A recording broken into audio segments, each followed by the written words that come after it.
Nuestro propósito. Escuché una historia. Creo que me vino del norte del país. Cierto ministro visitó a una pobre mujer para llevarle alguna ayuda, porque él sabía que era muy pobre.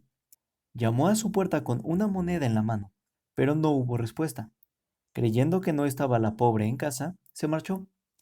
Poco después la halló en la capilla y le dijo que se había acordado de su necesidad. Llamé varias veces a su puerta y creí que no estaba usted en casa, pues no hubo respuesta. ¿A qué hora fue eso? Cerca del mediodía. Ay de mí, le oí, señor, y siento no haberle abierto. Pensaba que era el amo que venía a buscar el alquiler. ¿Cuántas mujeres pobres conocen el significado de esto? En cuanto a mí, deseo que se me oiga, y por lo tanto digo que no busco alquiler alguno. En verdad, este libro no lleva por objeto pedir, sino dar, declarar que la salvación es solamente por gracia, lo que equivale a decir que es gratuita, es don, es dádiva. A menudo, deseando nosotros ganar la atención, el oyente piensa, Ahora sí que cantará el deber. El que llama a la puerta me dirá lo que debo a Dios, y estoy seguro de que no tengo con qué pagarle. Fingiré no estar en casa. no, no, este libro no viene en demanda de nada, sino más bien te trae algo. No vamos a hablar de ley, de deber, de castigo, sino de amor, de bondad, de perdón, de misericordia, de vida eterna. Por tanto, no te finjas estar fuera de casa, no te hagas el sordo, el desentendido. Nada te pido en nombre de Dios, ni en nombre del prójimo. No es mi intención requerir nada, sino en cambio llevarte a un don gratuito que te proporcionará dicha presente y eterna. Abre la puerta para que entre la oferta. Venid, dice el Señor, y estemos a cuentas. Isaías 1:18. El Señor mismo te invita a conversar acerca de tu felicidad inmediata e infinita, cosa que no haría sino deseara tu bienestar. No rechaces al Señor Jesús, que llama a tu puerta, pues lo hace con esa mano que fue clavada al madero por unos que son como tú, siendo su único objeto tu bien.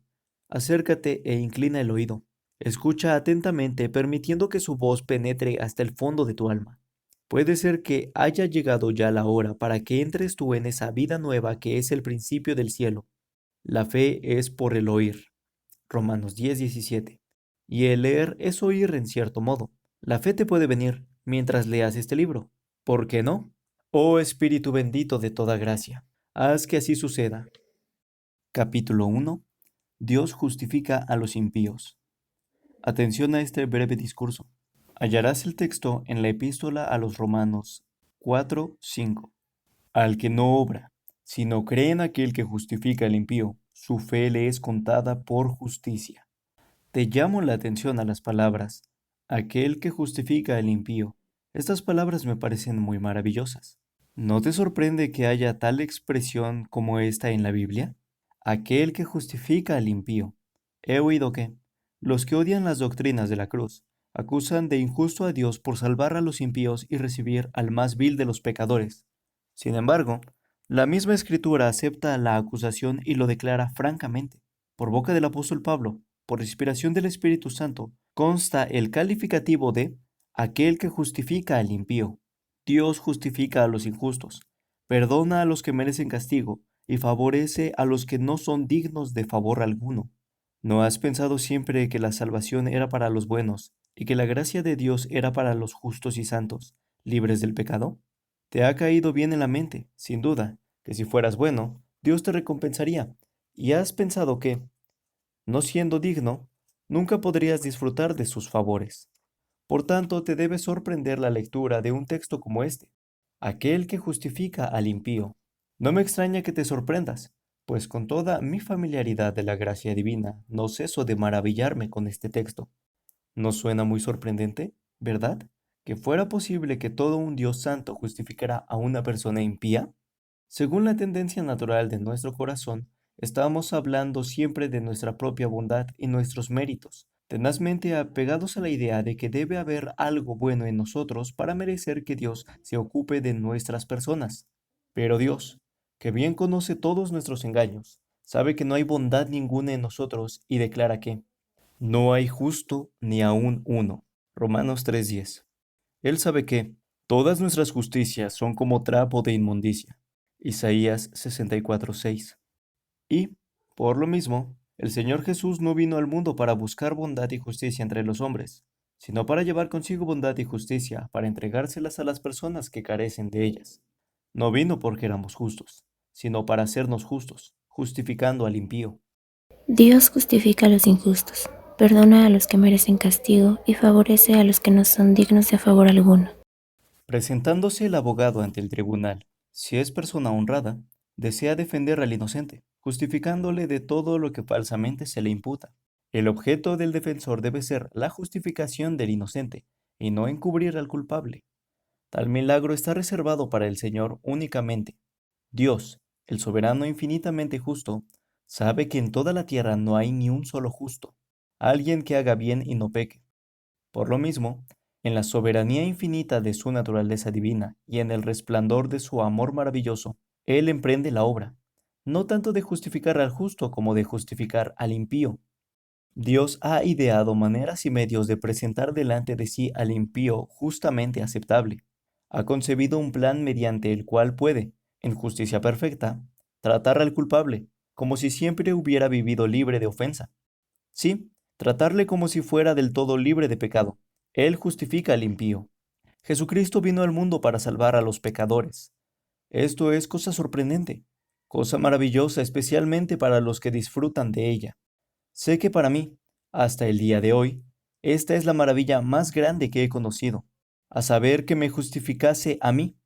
Aparte de su amor inmenso, me siento indigno, corrompido, un conjunto de miseria y pecado.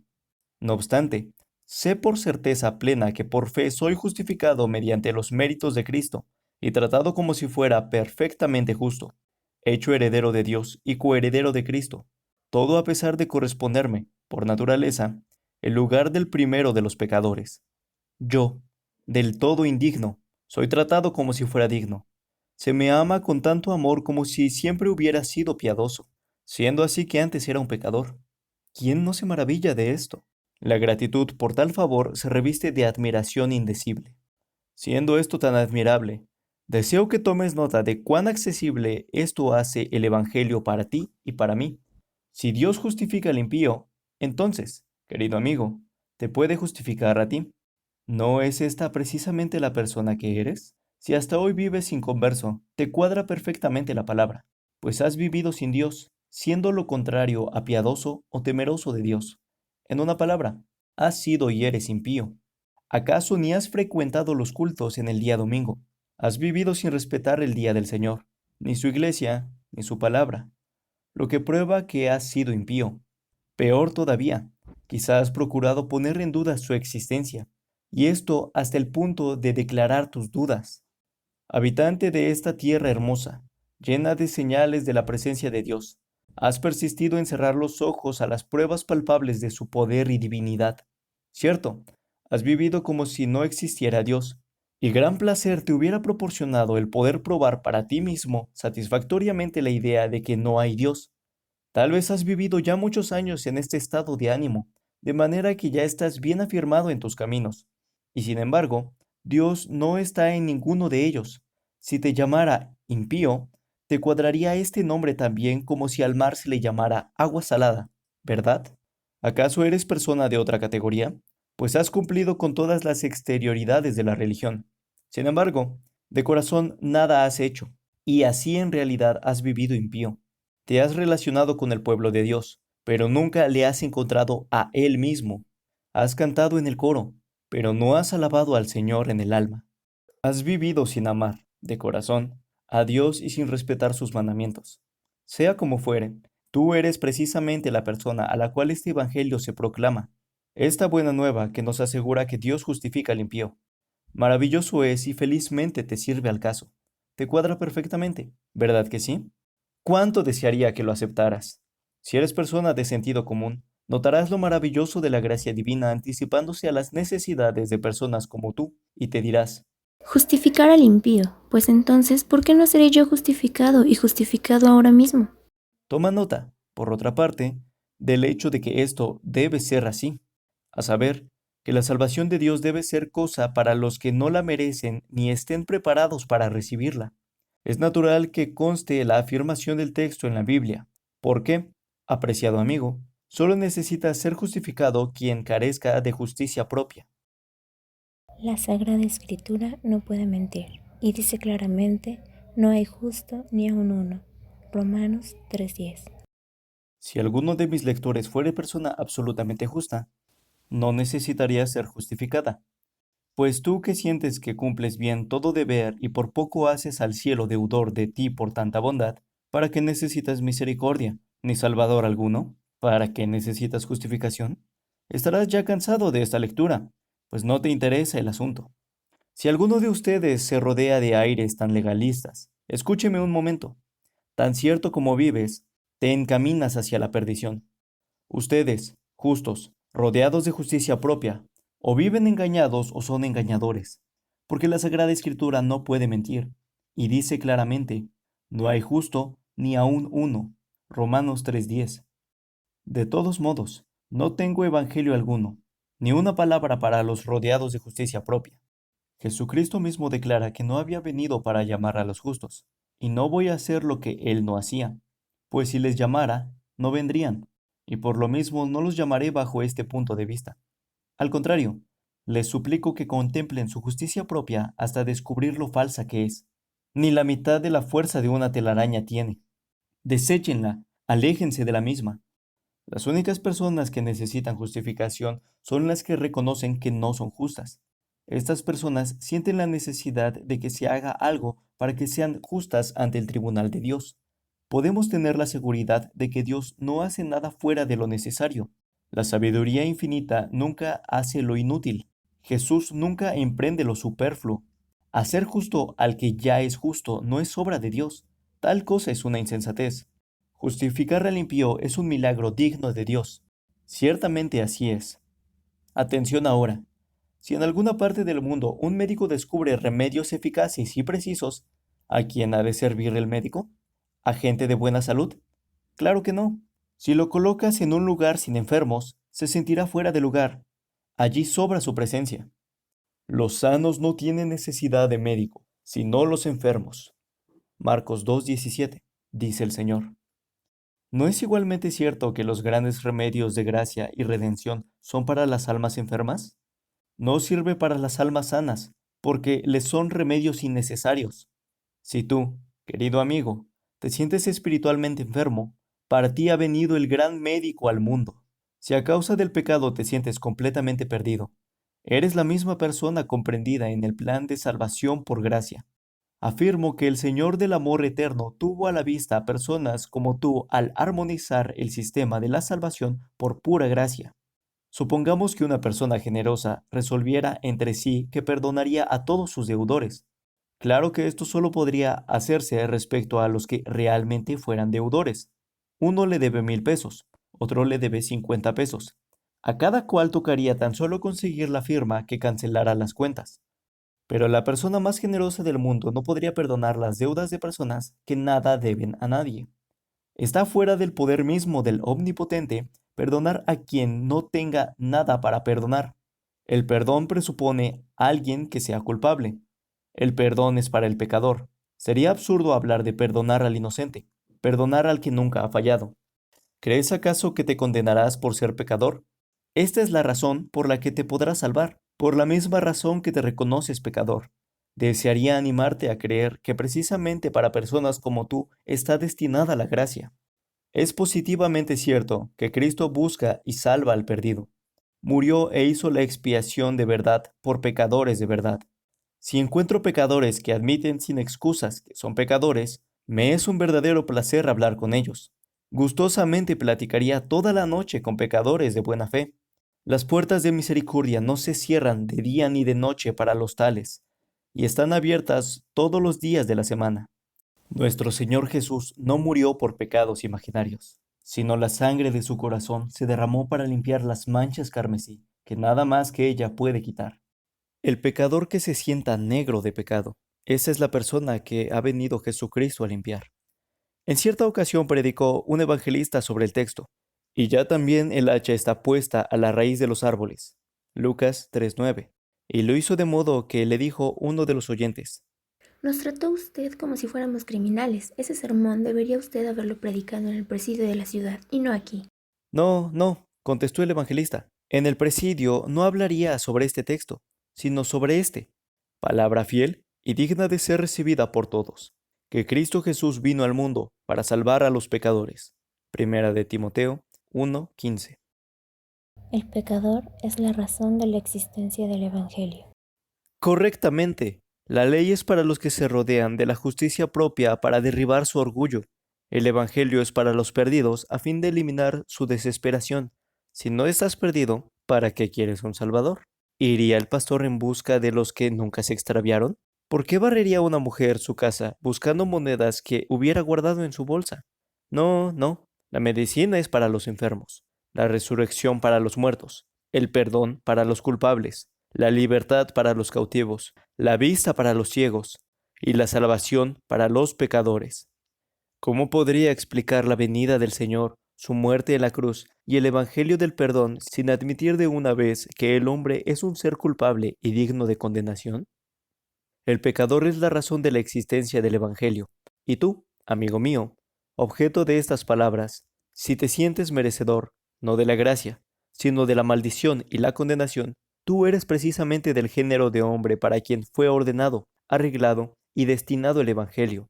Dios justifica al impío. Desearía hacer esto tan claro y patente como el día.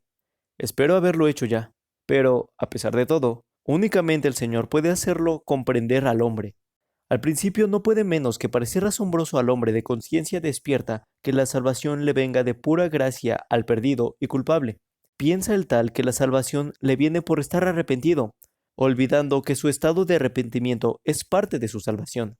Debo ser esto y lo otro, se dice, todo lo cual es verdad, porque, sí, será esto y lo otro, pero es resultado de la salvación, y la salvación le viene primero antes de verse alguno de sus resultados. De hecho, la salvación le viene mientras no merezca otra cosa que lo contenido en la descripción fea y abominable de impío. Esto y nada más es el hombre cuando le viene el Evangelio de Dios para justificarle. Permítame, por tanto, insistir en que todos cuantos carecen de todo bien, no tienen siquiera un buen sentido para recomendarse a Dios. Crean firmemente que nuestro misericordioso Dios es tan capaz como dispuesto a recibirles, sin nada que les recomiende, para perdonarles espontáneamente, no porque sean ellos buenos, sino porque Él es bueno. ¿No hace brillar al sol sobre malos y buenos? ¿No es Él el que da los tiempos fructíferos y a su tiempo envía lluvia del cielo y hace que salga el sol sobre las naciones más impías? Sí, a la misma Sodoma baña el sol y cae el rocío sobre Gomorra. Amigo, la gracia inmensa de Dios sobrepasa mi entendimiento y tu entendimiento, y desearía que lo apreciaras de un modo digno. Tan alto como el cielo sobre la tierra son los pensamientos de Dios sobre nuestros pensamientos. Abunda en perdones. Jesucristo vino al mundo para salvar a los pecadores.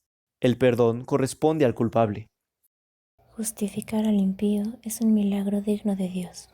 No emprendas la obra legalista de presentarte diferente a lo que en el fondo eres. Acude tal cual eres al que justifica al impío. Cierto famoso pintor había pintado parte de la corporación municipal de su población y deseaba incluir en el cuadro ciertas personas características bien conocidas de todos en la ciudad. Cierto barrendero rústico, andrajoso y sucio, se encontraba entre esta clase de personas, y en el cuadro había un lugar adecuado para él. Venga usted a mi taller y permítame retratarle, pagándole yo la molestia, dijo el pintor a este hombre. Al día siguiente por la mañana se presentó en el taller, pero pronto fue despedido, porque se presentó bañado, peinado y decentemente vestido. El pintor lo necesitaba en su estado ordinario, con el aspecto de mendigo y no en otra forma. Así el Evangelio te recibirá si acudes al Señor como pecador, pero no de otro modo. No procures reformarte, permite a Jesús salvarte inmediatamente. Dios justifica a los impíos, lo que equivale a decir que te recoge donde estés en este momento y te favorece en el estado más deplorable. Ven degradado.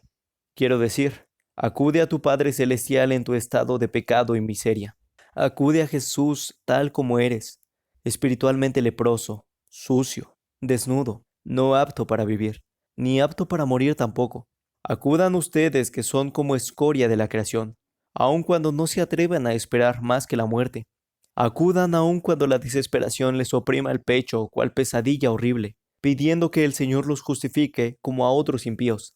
¿Por qué no lo haría? Acudan, porque esta gran misericordia de Dios está destinada para personas como ustedes. Lo digo en las palabras del texto, por no poderse expresar en términos más vigorosos.